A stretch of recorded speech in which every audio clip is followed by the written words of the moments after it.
Okay, so here we are then, back on the bench, and as you've seen on the intro, we're starting on the Ultra Stick 10cc. I've already taken some fuel proofer, did that the other night, and just fuel proofed all in here and on the hatch. I might just do that again, just to give it 2 coats. But first job I want to get stuck into, I'm not going to follow the manual too closely because it's pretty straightforward really, but what I want to do first of all is just get the engine mount fastened on here, because I figured it would be easy to get all this fastened on. I'm not going to get the engine mounted just yet, we'll just get the actual engine mount put on and do that before I've got the tail on and I'm, you know, banging the tail around the workshop. They do include this little template which they've marked out for various different power options depending on whatever you're going for. So like Sato, FG11 they've got on there, a T28 Carbon Z, that's not a power plant, but there we go, that's what it says. Evolution 10cc or a Power 46 motor. So I'm going to go with the Evolution 10cc option because that's the closest thing to what I'm putting on, which is a 0.52 nitro engine. And they've marked out the X on here is where I need to drill it out. But I've tested this and it's slightly too wide for my engine. So what I'm going to do is I'm going to drill this side out, the left hand side, I guess, as you look at the over the model, get that mounted, and then I'll just sort of put the engine on and then line up where I'm going to put the other side of the mount. But it's quite good because what it does is it just literally fits on over the front like this. Well, I say that, maybe it's a bit tight. Okay, well that's gone on. It's a bit of a kind of had to really sort of push it on to get it on, but anyway, that's on there, and then obviously you can drill out where the crosses are, and that's going to be perfect for the engine mount. So I'm going to get this side drilled out first.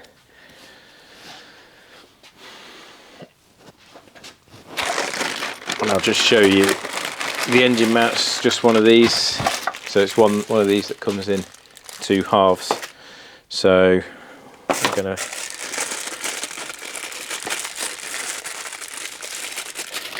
be putting this one on first. So yeah, line that up there with the 2 crosses, and that should be spot on according to this. There's already some right thrust and I'm guessing some down thrust built into the firewall, so it is slightly offset, so it's actually, the engine mount's actually over to the left hand side because of that right offset, so the centre line of the prop's then in the middle by the time you've got it mounted. So let me just get that some pilot holes drilled.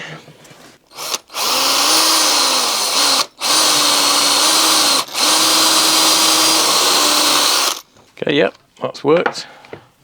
So get those drilled out. To take the bolts, and it's the usual setup, so it's just, let's get these out, basically some of these hex bolts, and then you've got a blind nut that goes in the back, so we'll get the hole drilled out wide enough for that, and I'll get it mounted. Okay guys, well that's the engine mount installed with the blind nuts in the back, which you can't see. It's going to be very difficult to show you there. I think you just about make that one out there. Now that should have been a very simple and straightforward task, but I ended up having a bit of a nightmare with it because I test fitted one of the blind nuts on the before I put the engine mount on, just with a washer, just to see how easy they would bed into the plywood firewall, and it ended up it was this one here, it ended up getting locked onto the bolt, so the blind nut or T-nut, whatever you want to call it, I don't know whether I cross-threaded it or something like that. I don't think I did. But anyway, it got locked onto the bolt and I could not get it off, and it was obviously it's in quite an awkward position. And I was like, well, I don't know what I'm going to do now. I literally can't get it out. And I was trying all sorts of long nose pliers to try and stop the blind nut from spinning whilst I tried to undo it, but it was just not having it. It was absolutely lock solid onto the bolt. So in the end, I had to get my Dremel and cut the head of the bolt off with the Dremel with a little disc cutter, so I could then just push it through. So that ended up wasting an awful lot of time. It's just one of those things. It's not really, you know, anything with the kit or anything like that. It's just a bit of an unfortunate thing to happen. So anyway, I've got it all installed and I measured it up obviously with the engine. So the engine goes on there really nice. Just got a tiny little bit of movement just to position it where I want.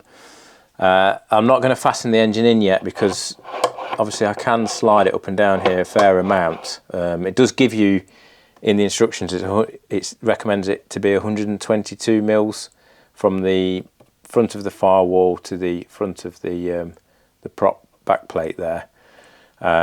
Not quite sure why they specify that measurement, but I'm not going to fasten it on like that just yet because I want to wait until I'm checking the centre of gravity, because obviously having that ability to be able to move this is going to change the centre of gravity quite a lot.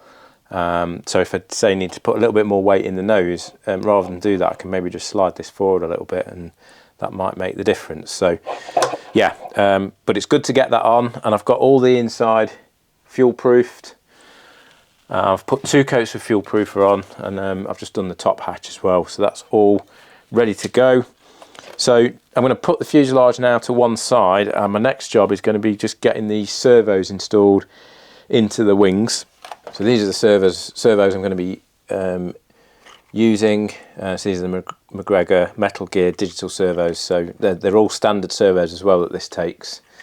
And there's 4 actually to go in the wings, because it's got flaps as well as ailerons. So yeah, we'll get the wings laid out on the bench and we'll have a look how these servos are going to go in.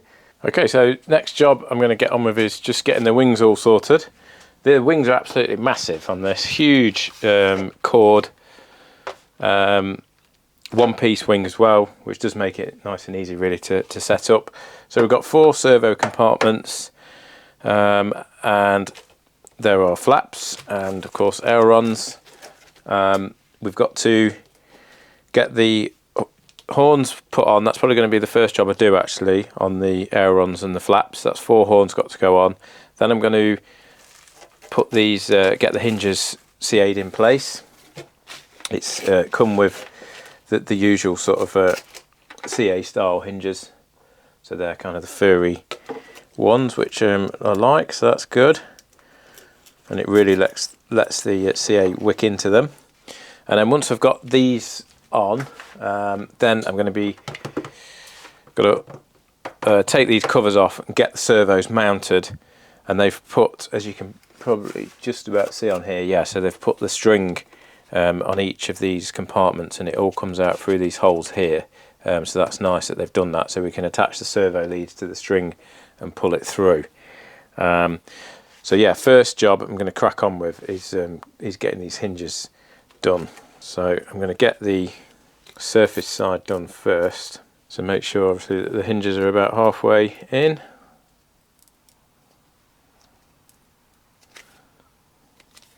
And then we'll get those CA'd in place just with some thin CA and my little thin applicator. So we'll just let that really wick in down there. Okay, that's good. So I'll get on and do the rest. So I'm going to do all the... So I'll get on and do the rest, the 2 flaps and the ailerons, and then we'll have a look at the control horns. Okay, that's got all the hinges glued in the surface side, so my next thing now is to get the control horns put on. And they've got these nice, pretty decent sized control horns with 3 holes in, and then some bolts to go through them, and the holes are already drilled out as well. So basically it's a fairly straightforward task. Obviously just got to mount the horn on there, get the 3 bolts through and get this done on the other side. The only concern I've got is these aren't necessarily the best heads on these, and I can see I'm getting sort of mashed up a little bit by the screwdriver potentially, but we'll see how we go. But yeah, I'm going to get that done next, and then once I've done that I can then probably get the hinges actually glued onto the wing. Okay, so I've got all the control horns fastened on, and then these hinges glued in on the surface side. I've made a slight modification. So these horns were a bit unusual. So they're triple bolt ones, which is fine. And then normally you just put a back plate on and you screw into that back plate. But I noticed that the back plate was really loose, and I thought that doesn't seem very secure at all. And then I read in the instructions, and it says to put some bolts on the back, just some little M3 bolts that they include, sorry, nuts they include in the accessory pack, and it's saying to sort of glue these on with some not with Loctite, because you have to be careful with Loctite because it's going on plastic. It can sometimes corrode the plastic. So they were just saying to use some sort of white glue. I've actually got some little M3 lock nuts, so I've put those on. But I've not seen that before. As I say, normally when you have a back plate like this, you just the screw, you usually use a screw, and that screws into the back plate, and that's all you need. But not in this case. But certainly it's nice and secure anyway, so no major issues there. The only problem I did have was annoyingly there was a bolt missing from the accessory pack, and I've checked. You know, I've not really messed around with the accessory pack, so it's not like I've lost something. It's definitely not in there, so I managed to find, well, there are some smaller ones which I'm guessing are for the elevators and rudders, but it does go it was just long enough to go through this one near the trailing edge, but the thread is too small to get a lock nut on, so I've used one of the nuts that Dave supplied, and then I've just secured that with some CA and a bit of shoe goop over the top, which is probably a little bit over the top really, but that's on the aileron, so I don't particularly want that coming off, even though I've got lock nuts on these ones, but I know now that that's nice and solid. So next job I've got to do is I've just got to glue these hinges now into the actual wing. And one thing it says in the instructions, which I didn't do with these surfaces, and I've never done before with these CA hinges, but it actually says to drill a little hole in the middle of where they've cut the slot to allow the CA to soak in better. As I say, I've never done that before, never had an issue. I don't know whether you guys have, let me know down in the comments, but I thought, well, I may as well just do it on this side, which it's also saying to do. So it's literally just saying to get a fine drill bit like this and just go through the centre of that hinge slot that they've done. Okay, that's got those drilled out then, so we'll see whether that makes any difference. I've got to show you this as well. I don't know if you'll be able to pick this up actually. Let me bring that round. Look at that. Looks like someone's taken a machete to that slot. Yeah, I don't think I'm going to have a problem getting the hinge in there. Not quite sure what went off there, but there we are. Okay, so I'm going to get these surfaces glued in position now. So same process, just I'll get them in position and then just wick the thin CA in. So I'll get that done, and then can take a look at getting these servos installed. Okay, that's all those glued on. They've gone on really nice, and I think it did perhaps wick a little bit better with putting those holes in, so maybe I will do that in future. Right, so next job now is I've taken this first servo hatch off. It's fairly standard stuff, quite nicely made actually as far as little servo hatches go. Loads of epoxy on there, as you can see.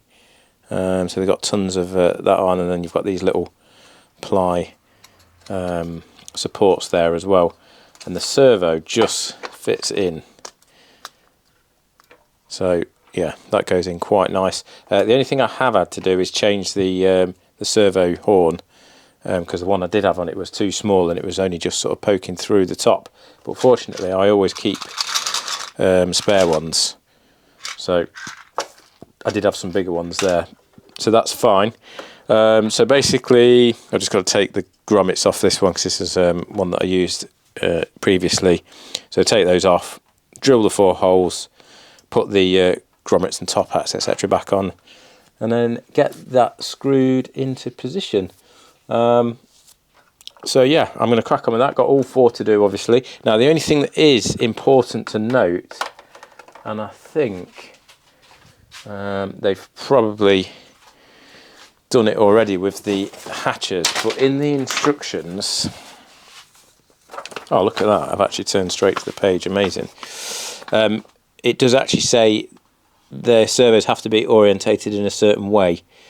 So you've got to have the left hand side, both servos over to the left, and then on the right hand side the aileron servo facing out and the flap servo facing in.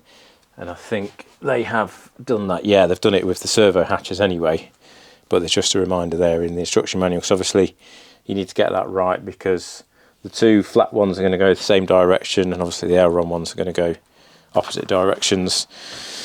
So that's just something to note there. So yeah, I'm going to get cracking on this one. We'll get this mounted, and then obviously they've got the string in place, so I'll tie.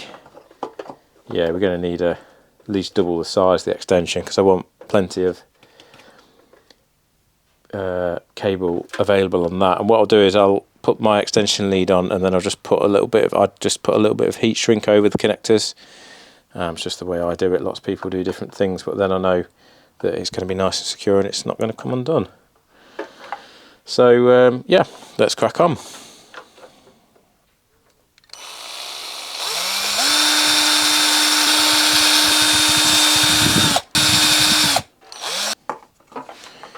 Okay, that's got that drilled out. So I just need to get this servo mounted back in. And I did buy some. I don't like the grommets that you get at all with these McGregor ones. What I like is the little round grommets, but couldn't seem to find any online. So I bought these Futaba ones, which I'm hoping are going to be okay. And I think they just fit in like that, yeah. So they're going to go on the bottom, aren't they, not the top. So they just sort of go in the holes, and then put your top hats through.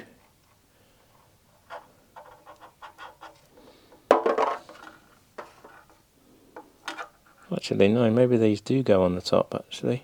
No, they can't do, can they? They've got to go on the bottom.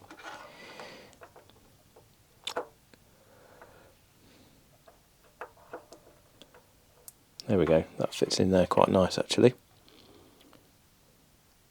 See that? So we'll just feed these in. Yeah, that's gone in loads nicer than the standard grommets that you get with it. So I'm going to basically get all those done. In fact, what I'll do is I'll just show you once I've got this one mounted, and then we'll take it from there. So yeah, I'm just going to get this one screwed in and mounted in place. I've got some slightly different servo screws as well. I've got the ones that are like a hex head one, so I'm just going to use those. They're a little bit nicer than the standard ones you get with this.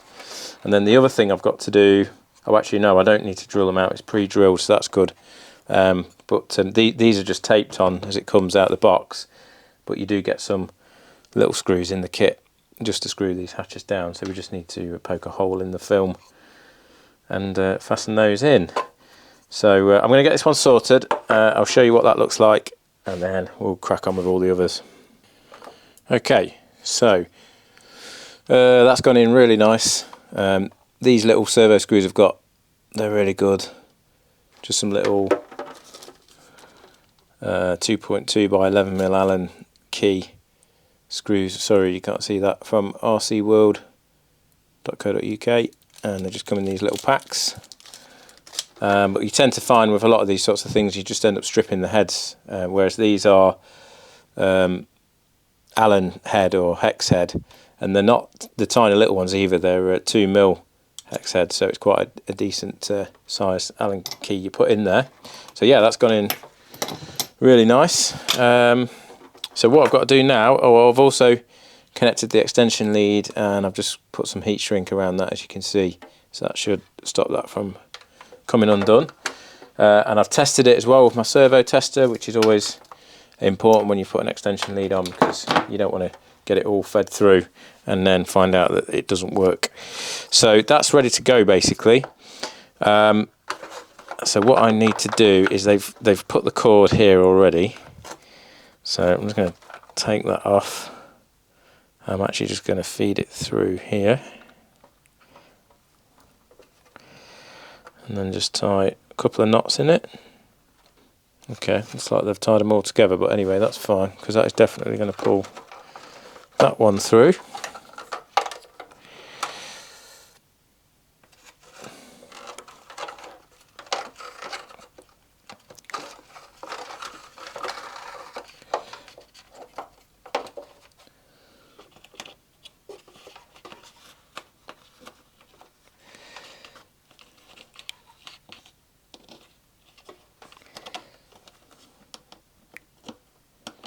Just got stuck getting through this hole, but it's almost there. There we go. There we go.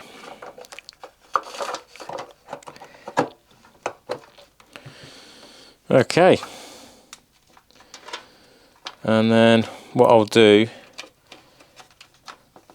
is I'll just fasten that back down now with a little bit of masking tape, just so that doesn't slide back, and then I can cut the cord off then. And what I'll do, hopefully I've got an extension lead that's, so this one's the one of the ones that's yellow, red and brown, and I think I've got some white, red and black ones, so I might use those for the flaps, just so it's a bit easier to sort of differentiate between the two. So yeah, just got to get this hatch screwed on, so I'll get that done now. And then basically it's just rinse and repeat for the other 4 servos. Like I say, the only thing I've got to make sure of is I get them right in terms of where the servo horn comes out, but shouldn't be, as long as I just do them one at a time, because they've put the covers on in the right order, as I've said. So yeah, I'll get that done, and then once I've done that, I'll show you the finished result, and then we'll have a look at getting these surfaces actually hooked up and what hardware we've got in the kit. Yeah, and then that's going to be the last job on the wings. Then they're pretty much done, nice and easy. Okay, that's got all 4 servos installed. They've gone in really nicely, nice and secure, hopefully. I had one slight issue with one of the cotton threads where it just slipped off the extension lead, so I lost it halfway in, but wasn't the end of the world. I just tied one of these little nuts that they've supplied, so I just tied one of those to the cotton and just dangled it back through and then pulled it back, so that's all fine.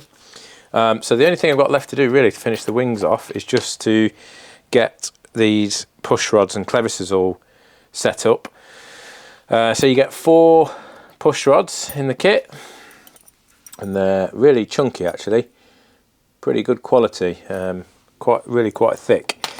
And then there's a bunch of clevises, but what I've noticed is that the different sizes, but the ones, pretty sure the ones for the wings are going to be these smaller ones, because you need 8, so, and then these bigger ones that they've supplied in the accessory pack, I'm guessing is for the elevator and rudder push rods. So essentially all we're doing is we've got to build these up, and we need to just thread a nut on,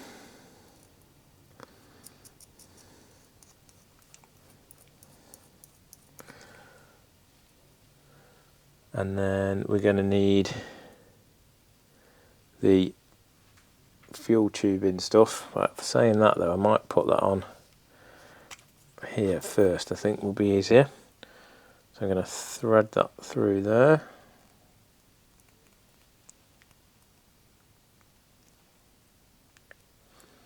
It's pretty tricky, this fuel tube tubing's pretty tight. Okay, it's got that on there like that, and then obviously just wind the clevis onto this threaded rod. And I like to sort of put mine so I've got a little bit of the threaded rod coming through. It's difficult to see really, but that just gives me some adjustment either way.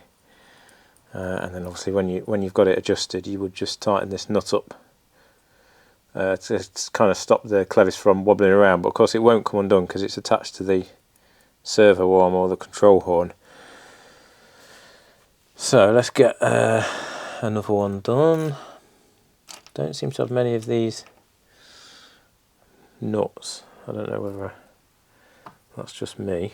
Maybe I need to look a bit harder. So thread that onto there. Another clevis. Another bit of tubing. How far away we are. Get this roughly neutral, and I've already centered the servos. Okay, so that's quite a lot too long, so let's wind that in a bit. That's not looking too bad at all. So let's get this end on the servo. I don't know whether this is just going to go in or if it's going to need drilling out. These things are really tight sometimes as well, so I'll get a screwdriver.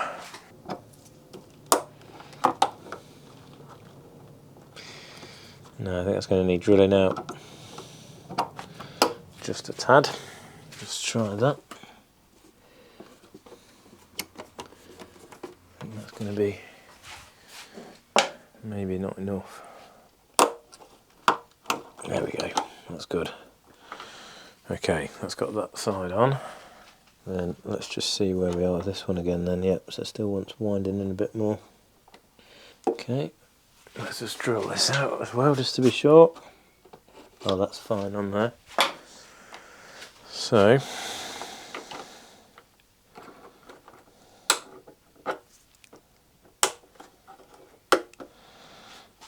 okay, good. There we go, then we can wind these nuts up.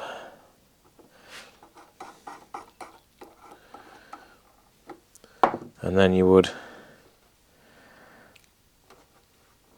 slide the tubing over like that. And then that's going to be absolutely solid then, hopefully. But I'm not going to put the tube on all of them just yet because, well, I'm not going to slide it over because I might need to adjust them slightly when I connect the receiver up. But that one, gets that set up nicely there, so I've got to do these three, so I'm not going to film all that. But basically, once I've done that, that's it. The wing is ready to go. I can put the wing to one side, which is good. It's a big job out of the way. And then we can get cracking on the fuselage and getting all that set up. Okay, so since that last clip, I've actually been on holiday, so it's quite a while, a couple of weeks since I've been back in the workshop. So I had a very nice holiday in Greece with my family. Nice bit of sunshine, and then it's just been horrendous rain here in the UK, and windy. It's like autumn basically. Apparently this heat wave that's going off across the world is forcing bad weather up to England, which is great. Saying that, it has been nice and hot today, and I did actually manage to get out and do a little bit of flying yesterday afternoon. So it was quite windy though, but I've got a gyro in that plane I was using, so it wasn't so bad. But since that last clip, I finished with the wings, so they're all done now and ready to just go when I finished it.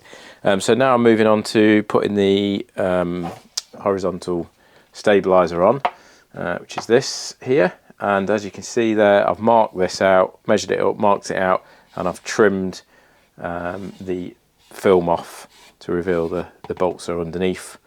So I've got to epoxy this on is the next job.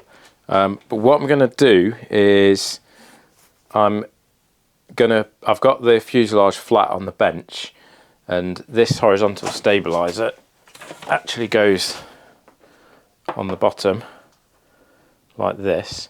So I'm going to offer that up there, clamp it in place very lightly because it's built up. It's a built up surface, so I don't want to clamp it very hard, but just using those clamps there very lightly just to put that in place. And then I'm going to get the wings on and just check that everything lines up, because that does fit nice and flat on the fuselage, but of course you know, you assume that the fuselage is nice and straight because it's been built in the factory, but better to check with the wings on so we know that the horizontal stabilizer lines up with the wings. And basically all I will do is put the wings on, clamp that in place, and then literally just get down like this, you know, sort of bend down and eyeball it really, and just make sure that it's nice and level with the wings, as I say. And then once I'm happy with that, and I don't need to adjust anything here, I don't need to take any material off the left hand or right hand side of this underneath, I can basically get it some epoxy mixed up and get it glued into place. And at the same time I'll probably put this vertical stabilizer in as well, because that's fairly straightforward. That just slots in there with a bit of epoxy as well, and just obviously need to make sure that's nice and square. So I'm going to crack on with that now, and I'll show you once I've got it all gluing. Okay, well there we are. That's the horizontal and vertical stabilizer glued in place using epoxy resin. It's pretty hot in my workshop tonight. It's probably about 25 degrees. Got a bit of a sweat on, and the epoxy went off real quick, so it was actually quite good because it enabled me to position it, hold it in position, and then it went off. So really pleased with the way they've gone on. Vertical stabilizer is indeed nice 90 degrees, and the horizontal stab is perfectly lined up there. So really pleased with that. So I think that's going to wrap this video up. Hope you're enjoying watching this and the assembly of this Ultra Stick Hangar 9. Or should I say Hangar 9 Ultra Stick.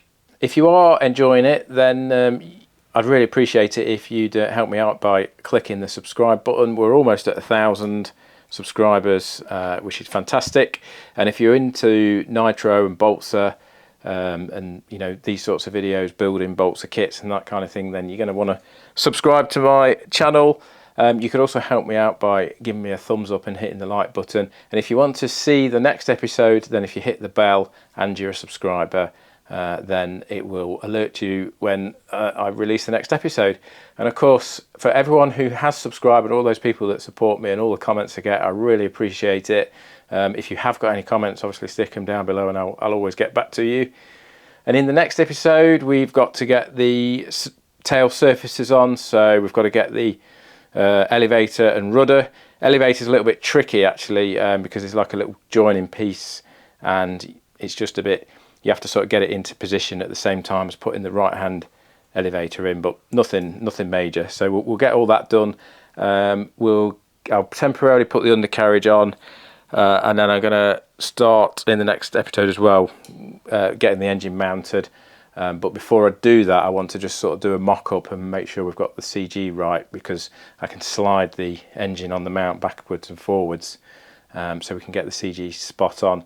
And also with this kit, with this model should I say, you get the option of either putting your servos in the back here or putting them just inside the fuselage, like a traditional model, depending on the power plant you've got up front and where you need the centre of gravity. So it's quite flexible really. So we've got to take all that into account. Yeah, and hopefully you'll join me for that one, and I'll see you soon for the next one.